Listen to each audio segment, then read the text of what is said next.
راوی کہتا ہے کہ ایک نوجوان نے کچھ اس طرح سے حلفیہ بیان دیا کہ میرے ایک عزیز کی جوان بیٹی اچانک فوت ہو گئی۔ جب ہم اس کے کفن دفن سے فارغ ہو کر پلٹے تو مرحومہ کے والد کو یاد آیا کہ اس کا ایک ہینڈ بیگ جس میں اہم کاغذات موجود تھے وہ غلطی سے میت کے ساتھ قبر میں دفن ہو گیا ہے۔ چنانچہ بامر مجبوری دوبارہ قبر کو کھودنا پڑا۔ جوں ہی قبر سے اینٹ ہٹائی گئی، خوف کے مارے ہماری چیخیں نکل گئیں، کیونکہ جس جوان لڑکی کو ابھی ابھی ہم نے صاف ستھرے کپڑے پہنا کر، صاف ستھرا کفن پہنا کر، کفن میں لپیٹ کر قبر کے اندر سلایا تھا، وہ کفن پھاڑ کر اٹھی بیٹھی تھی، اور وہ بھی کمان کی طرح ٹیڑھی۔ اس کے سر کے بالوں سے ٹانگیں بندھی ہوئی تھیں اور کئی چھوٹے چھوٹے نامعلوم خوفناک جانور اس سے چمٹے ہوئے تھے۔ یہ دہشتناک منظر دیکھ کر خوف کے مارے ہماری گگی بند گئی، اور ہینڈ بیگ نکالے بغیر جوں توں کر کے قبر پر مٹی پھینک کر ہم لوگ وہاں سے بھاگ کھڑے ہوئے۔ گھر آ کر میں نے عزیزوں سے اس لڑکی کا جرم دریافت کیا تو پتہ چلا کہ اس میں فی زمانہ معیوب سمجھا جانے والا کوئی جرم نہیں تھا، البتہ یہ بھی آج کل عام لڑکیوں کی طرح فیشنیبل تھی اور پردہ نہیں کرتی تھی۔ ابھی انتقال سے چند روز پہلے رشتہ داروں میں شادی تھی تو اس نے فیشن کے بال کٹوا کر بن سنور کر عام عورتوں کی طرح شادی کی تقریب میں بے پردہ شرکت کی۔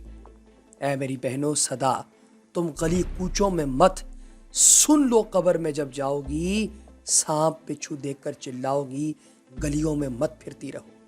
کیا اس بدنصیب فیشن پرست لڑکی کی داستان وحشت اور اس لڑکی کی کہانی سن کر ہماری وہ بہنیں عبرت حاصل نہیں کریں گی جو شیطان کے اکسانے پر اس طرح کے ہیلے بہانے کرتی رہتی ہیں کہ میری تو مجبوری ہے، ہمارے گھر میں کوئی پردہ نہیں کرتا، ہمارا خاندان کا رواج بھی دیکھنا پڑتا ہے، ہمارا سارا خاندان پڑھا لکھا ہے، سادہ اور پردہ دار لڑکی کے لیے ہمارے یہاں کوئی رشتہ بھی نہیں بیچتا، وغیرہ وغیرہ۔ کیا خاندانی رسم و رواج اور نفس کی مجبوریاں آپ کو عذاب قبر اور جہنم سے نجات دلا دیں گی؟ کیا آپ بارگاہ خداوندی عزوجل میں اس طرح کی کھوکھلی مجبوریاں بیان کر کے چھٹکارا حاصل کرنے میں کامیاب ہو جائیں گی؟ اگر نہیں اور واقعی نہیں تو پھر آپ کو ہر حال میں بے پردگی سے توبہ کرنی پڑے گی۔ یاد رکھیے، لوح محفوظ پر جس کا جہاں جوڑ لکھا ہوا ہوتا ہے شادی وہیں ہوتی ہے، ورنہ آئے دن کئی پڑھی لکھی لڑکیاں، ماڈرن کنواری لڑکیاں پلک جھپکتے موت کا شکار ہو کر رہ جاتی ہیں۔ بعض اوقات ایسا ہوتا ہے کہ دلہن اپنی رخصتی سے قبل ہی موت کے گھاٹ اتر جاتی ہے اور اسے روشنیوں سے جگمگاتے اور خوشبوئیں مہکاتے حجرہ عروسی میں پہنچانے کے بجائے کیڑے مکوڑوں سے لبریز تنگ اور تاریک قبر میں اتار دیا جاتا ہے۔ پیارے دوستو، یاد رکھیے، آپ لوگ چلے میں آپ کو ایک ایگزامپل دیتا ہوں کہ آپ جانتے ہیں کہ پوری دنیا کے اندر گانے بجانے کے حوالے سے پاکستان اور بھارت، یہ دو ایسے ممالک ہیں جن کے فنکاروں کو لوگ بڑی اہمیت دیتے ہیں کہ بھئی یہاں کے فنکار بہت اچھے ہیں۔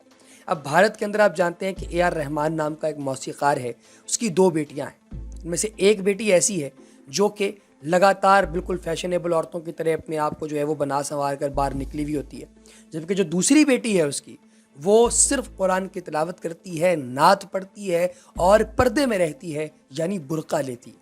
اب اگر کوئی یہ کہے کہ اے آر رحمان جو کہ پوری دنیا میں موسیقی بجاتا پھر رہا ہے، جو کہ ہر تیسری جگہ پر گانے گاتا ہے، ان تمام جگہوں پر ہونے کے باوجود، اس کے گھر کا ماحول اس طرح کا ہونے کے باوجود، اس کی جو بیٹی جس نے اللہ تبارک و تعالیٰ سے ڈر کر، خوف کھا کر پردہ کرنے میں بھلائی سمجھی ہے، وہ پردہ کر رہی ہے، اس کو تو کوئی نہیں روک رہا۔ تو یہ باتیں کرنا کہ ہم کسی وجہ سے پردہ نہیں کر رہے، یہ سب فضول اور بکواس باتیں ہیں، ایسا کچھ نہیں ہے۔ اگر آپ پردہ کریں تو اللہ تبارک و تعالیٰ کی ذات آپ پر عمل جو ہے، آپ کے اس عمل کو جو ہے وہ خدائے بزرگ و برتر وہ بھاگ لگا دیتا ہے دوستو۔ اب دوستو آپ کو اس لڑکی کی بھی کہانی سنا دیتے ہیں جس کی قبر کے اندر لگاتار سانپ نکلے اور پھر اسے سانپوں کے ساتھ دفن کرنا پڑا۔ تقریباً 25 سال پہلے کی بات ہے کہ ایک عورت کا پاکستان میں انتقال ہوا، اس کا جنازہ قبر میں لایا گیا۔ جب قبر میں رکھنے لگے تو دیکھا کہ قبر میں سانپ موجود ہیں۔ لوگ ڈر گئے، گھبرا گئے، دوسری قبر کھودی گئی، دیکھ لیا کہ قبر صاف ہے۔ جب میت رکھنے لگے تو دیکھا کہ اس میں بھی وہی سانپ ہے جو پہلی قبر میں تھا۔ تیسری قبر بنائی گئی، اس میں دیکھا تو وہاں بھی سانپ ہے جو پہلی قبر میں تھا۔ تو کہنے لگے کہ یہ چھوڑے گا نہیں، اس لیے میت کو رکھنے کے لیے سانپ ایک طرف ہٹ گیا اور میت کو رکھنے کے لیے جگہ دے دی۔ جب میت کو رکھ دیا گیا تو سانپ فوراً اٹھا اور کفن ہٹا کر اس میت کی زبان پکڑی۔ سارے مجمع نے دیکھا سب پریشان ہو گئے۔ اس کا شوہر بھی موجود تھا۔ اس سے پوچھا کیا بات ہے؟ اس نے کہا کہ مجھے برا بھلا کہا کرتی تھی، میں صبر کرتا تھا، کبھی میں نے کوئی بدلہ نہیں دیا، جواب نہیں دیا۔ سب مجمع نے کہا بھائی اس کی خطا کو معاف کر کے دعائے مغفرت کرو۔ سب نے جب یہ کہا، دعائے مغفرت کی، شوہر نے اس کی خطا کو معاف کیا، تو دیکھتے ہی دیکھتے انہیں اندازہ ہو گیا کہ سانپ وہاں موجود ہی نہیں ہے، کہاں غائب ہوا کسی کو سمجھ ہی نہیں آئی۔ اس کے بعد فرمایا کہ کبھی بھی اللہ تعالیٰ عالم قبر کا منظر بندوں کو دکھلا بھی دیتے ہیں تاکہ وہ ڈریں اور معاصی سے بچیں۔ تو پیارے دوستو، اس طرح کی حرکت کرنے سے پتہ چلتا ہے کہ وہ عورتیں جو کہ خاوند کی نافرمانی کرتی ہیں، یا وہ عورتیں جو کہ بے حیائی کرتی ہیں، بد زبانی کرتی ہیں، اپنے آپ کو غلط طریقے سے اپنی زندگی گزارنے میں ڈھالتی ہیں، ان کا انجام بہت برا ہوتا ہے۔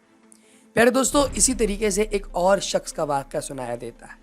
یہ ایسا شخص تھا جو کہ جادوگر تھا۔ جب یہ مر گیا، یہ مختلف عورتوں پر جادو وغیرہ کرتا تھا۔ جب یہ مر گیا، اس کی 3 جگہ قبر کھودی گئی۔ جہاں جہاں اس کی قبر کھودی جاتی، اسی جگہ پر سانپ اور بچھو موجود ہوتے۔ اب لگاتار اس کی مختلف جگہوں پر قبریں کھودی جاتی رہیں، لیکن کسی بھی جگہ پر اس شخص کے لیے قبر جو ہے وہ آسان نہیں تھی۔ ہر جگہ پہ قبر کا جو ہے وہ پرابلم کریٹ ہو رہا تھا۔ اس کے پھر ایک چیلے سے پوچھا گیا کہ بھائی کیا معاملہ ہے، آخر ایسی کون سی اس کی غلطی ہے جس کی وجہ سے اس پر یہ عذاب آ رہا ہے؟ تو چیلے نے پھر یہ واقعہ سنایا کہ یہ ایک ایسا شخص تھا کہ یہ ہر گھر کا دروازہ کھٹکھٹا کر بھیک مانگتا، عموماً اس وقت جب لوگ کام پر گئے ہوتے۔ اس گھر میں کوئی بچہ بھی نہ ہوتا تو تانگ جھانگ کرتا، جس گھر میں کوئی خوبصورت عورت دل کو لبھا جاتی، یہ اس سے خیرات لے کر اس کو تعویذ دھاگے کے چکر میں پھنسا لیتا تھا۔ اس طریقے سے ایک مرتبہ بنو کی ایک سید فیملی کے دروازے پر گیا۔ معمول کے مطابق مرد گھر میں موجود نہیں تھے۔ خیرات دینے کے لیے عورت دروازے پر آئی۔ فقیر نے کہا میں تم سے خیرات نہیں لیتا، میرا علم کہتا ہے کہ تم پر کسی نے جادو کیا ہے، بس تم اپنے تھوڑے سے بال مجھے دے دو، میں تمہارے جادو کا توڑ کر دوں گا۔ وہ عورت بھی سید زادی تھی، کہنے لگی اچھا لاتی ہوں۔ اندر جا کر اس نے گائے کا جو بچڑا مر جاتا ہے نا، اس کے چمڑے میں بھس بھر دیتے ہیں، اس چمڑے کی دم سے بال کاٹ دیے اور اس کو دے دیے۔ بڑا خوش ہوا کہ بھئی آج جو ہے میں نے نیا شکار پھنسا لیا۔ جب اس کا شوہر گھر آیا تو اس نے فقیر کی پوری بات بتائی۔ شوہر نے کہا اچھا کیا۔ پھر کھانا کھا کر آرام کرنے لگا۔ جب رات ہوئی تو جس کمرے میں گائے وغیرہ تھی، اس کمرے سے آواز آنے لگی۔ جانوروں کے کمرے میں گیا تو اس نے دیکھا کہ گائے کے بچڑے کا چمڑا اچھل رہا ہے۔ عورت کا شوہر پوری بات سمجھ گیا۔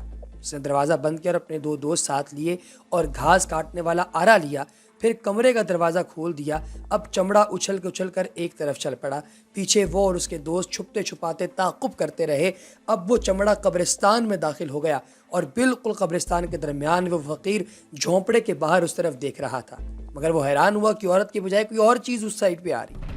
اب جب یہ لوگ وہاں پر پہنچے تو انہوں نے پھر اس شخص کی ٹھیک ٹھاک درگت بنائی اور اسے اس علاقے سے باہر دفع کر دیا، لیکن وہ پھر اپنے کام سے باز نہیں آیا۔ اسی لیے جب وہ مرا تو اس پر خالق حقیقی کا شدید عذاب ہوا۔